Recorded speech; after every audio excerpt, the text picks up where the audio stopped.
A blessed day to you, all my sports to the bone people. Welcome back to the channel. Thank you all for tuning in. Hope everybody's doing okay.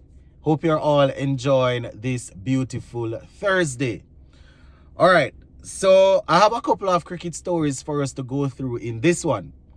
Now we see where former West Indies captain Jason Holder is set to make a return to the Barbados Pride squad. Yes, according to Holder, he's looking to get into the West Indies test team to take on Australia. So we'll talk about that a little bit. Plus, we're going to be zooming in on Trinidad and Tobago Red Force.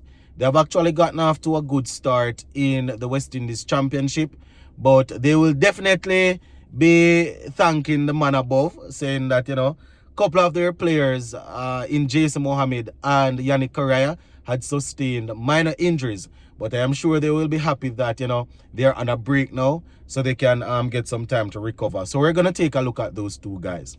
Let's give a listening ear until the end and let me know your comments in the comment section. All right, let us start with Jason Holder, my people. Taking this story from the Sportsmax website. So this is their story. I'm just sharing it here. So the headline says, Holder set to return for Barbados and sets his sight on Australia Test Series. Yes. Remember the last time we were supposed to play Australia, I think Holder was one of them that said he was unavailable because he had to prepare for the T20 World Cup. And if my memory serves me right, he wasn't selected to be a part of the squad. So he has actually gotten himself up and running now.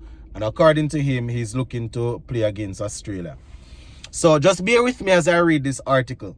So it says, Jason Holder has made himself available to represent Barbados Pride in the upcoming matches in the West Indies Championship. They say the regional 4-day first-class cricket competition.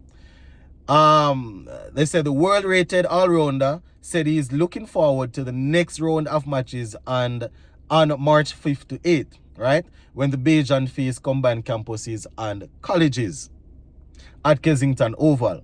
They say he missed the opening 3 rounds due to commitments in the Global T20 League, which was in the UAE, right?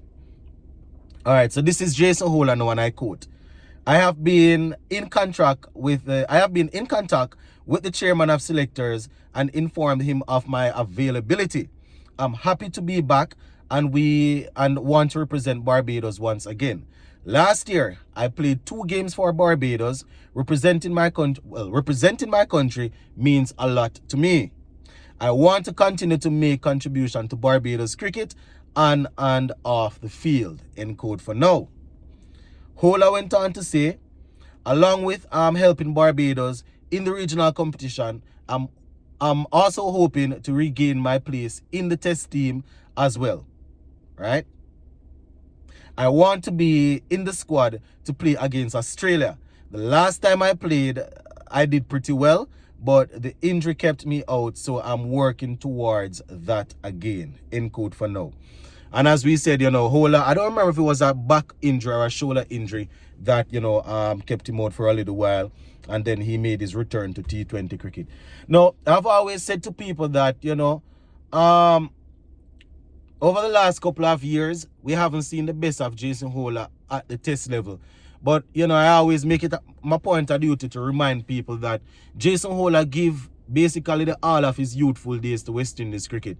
Took over the captaincy at, don't remember if it was when he was 22 or 23, but he took over the captaincy, had that struggling West Indies team on his shoulders for a long time.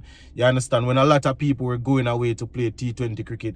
Not saying in the initial part of his career, a lot of leagues were calling and knocking for him. But I'm sure he could have found, different leagues to go and play. And he always made himself available. And even though he wasn't scoring a ton load of runs or taking a ton load of wickets, we have to remember that his position, or the type of player that he is usually in the top 3. Talking about all-rounders, it's usually him. He occupied the number 1 all-rounder spot in Test cricket for years. You understand? Until it was Ben Stokes. It was Jason Holder, Ben Stokes, Shakib Al Hasan, if my memory serves me right. And then it would switch around to Ben Stokes, Shakib Al Hasan, Jason Holder, until we had other all-rounders coming into the mix. So even though he hasn't produced at the Test level as we would have liked, based on how talented we think he is, we still have to remember that Jason Holder, Jason Holder is a man that gave a lot of his youthful days to West Indies cricket.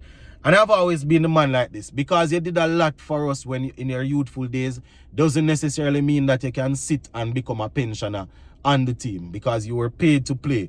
But what I'm saying is that, sometimes when we go out and we talk things on the internet, we behave as if some of these guys, they really and truly didn't do anything for the team, which is not the case.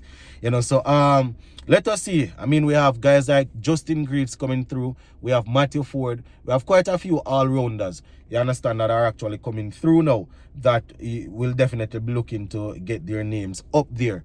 So let us see how we will perform for Barbados Pride, and see how things will go. All right, let's take a look at the Trinidad and Tobago Red Force from the Sportsmax website again. So it says timely break for Red Force as Inform Mohammed and Karaya recover from groin and neck injuries. Right, so the two of the guys that have been very good for Trinidad and Tobago Red Force this year. They are saying that leg spinner Karaya has been struggling with a stiff neck, you understand, and a bit of sore shoulder problem, right? So they're saying that he had some stiff neck and sore shoulder, which forced him to retire hurt in the first innings against a Hurricane. So Yannick Karaya looking to recover. And then Jason Mohammed has been spending a lot of time at the crease, plus he's been spending a lot of time in the outfield, you understand. So definitely they want to know that he's good to go, you understand. Jason Mohammed, it's very interesting, my people. I want to see him fully fit, because I want to see the direction in which the selectors will go. We all know that we want to see a lot of young blood, we want to see a lot of young players coming through, but when you have selectors and people from CWI coming out and saying that once people are performing and dominating, they might get a look in. You understand? Once we have them saying that, it's going to be very interesting to see how it goes, because you have quite a few youngsters that we definitely would want to see get an opportunity. But then again, they said they are going off stats and stuff like that. So it's going to be very interesting to see how they will go from here. So yeah, I just want to say speedy recovery to Jason Mohammed and Yannick Karaya as they look to recover for the for the 4th round of the West Indies Championship. Gonna leave it right here so for now. Big up on yourself, my people. Stay safe, and we'll definitely touch base again later on. Bless up. Stay safe.